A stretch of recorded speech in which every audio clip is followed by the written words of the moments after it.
ইনকিলাব মঞ্চের মুখপাত্র ওসমান হাদির হত্যার বিচারের দাবিতে আবারও রাজপথে তার সংগঠনের নেতাকর্মীরা জুমা নামাজের পরে তারা এই শাহবাগ মোড়ে এসে অবস্থান নেন এবং এখনও তারা স্লোগান দিচ্ছেন, বিক্ষোভ করছেন এবং অনেকে বক্তব্য রাখছেন। যদি কিছুক্ষণ আগে বলা হয়েছিল মাগরিবের নামাজের জন্য আপাতত তাদের যে এই সমাবেশ, তাদের যে অবস্থান কিছুটা সময়ের জন্য আসলে বন্ধ থাকবে। এর মধ্যে যারা কথা বলেছেন সাংস্কৃতিক আধিপত্যবাদের বিরুদ্ধে ওসমান হাদির যে লড়াই ছিল সেটি তারা চালিয়ে যাওয়ার কথা বলেছেন এবং একই সঙ্গে এত দিনও কেন হত্যাকারী কারা, কি উদ্দেশ্যে তাকে হত্যা করা হলো, কেন এখন পর্যন্ত এগুলো জানা হলো না এবং জানানো কেন সরকারের পক্ষ থেকে জানানো হয়নি, এজন্য সরকারের কঠোর সমালোচনা করেছে এবং স্বরাষ্ট্র উপদেষ্টা জাহাঙ্গীর আলমের তারা পদত্যাগের দাবি জানিয়েছেন।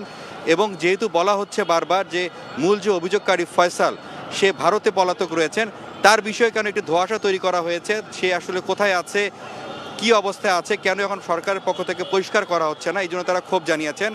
আর আজকে তাদের যে এই কর্মসূচি সেটা কিন্তু পূর্ব ঘোষিত কর্মসূচি ছিল, অর্থাৎ তারা তো যেহেতু যে কর্মসূচিটা চালিয়ে আসছিলেন, আন্দোলন করতেছেন, এই আন্দোলনের মাঝেই তারা বলেছেন যদি গতকাল মধ্যে যদি এই অপরাধীদের গ্রেপ্তার চিহ্নিত যদি করা না হয় তাহলে তারা আজকে রাজপথে আবার নামবেন। সেজন্যই তারা কিন্তু এখন এখানে এসেছেন, বিক্ষোভ করছেন। আমি কথা বলেছিলাম তাদের কতক্ষণ তাদের এই কর্মসূচি চলবে।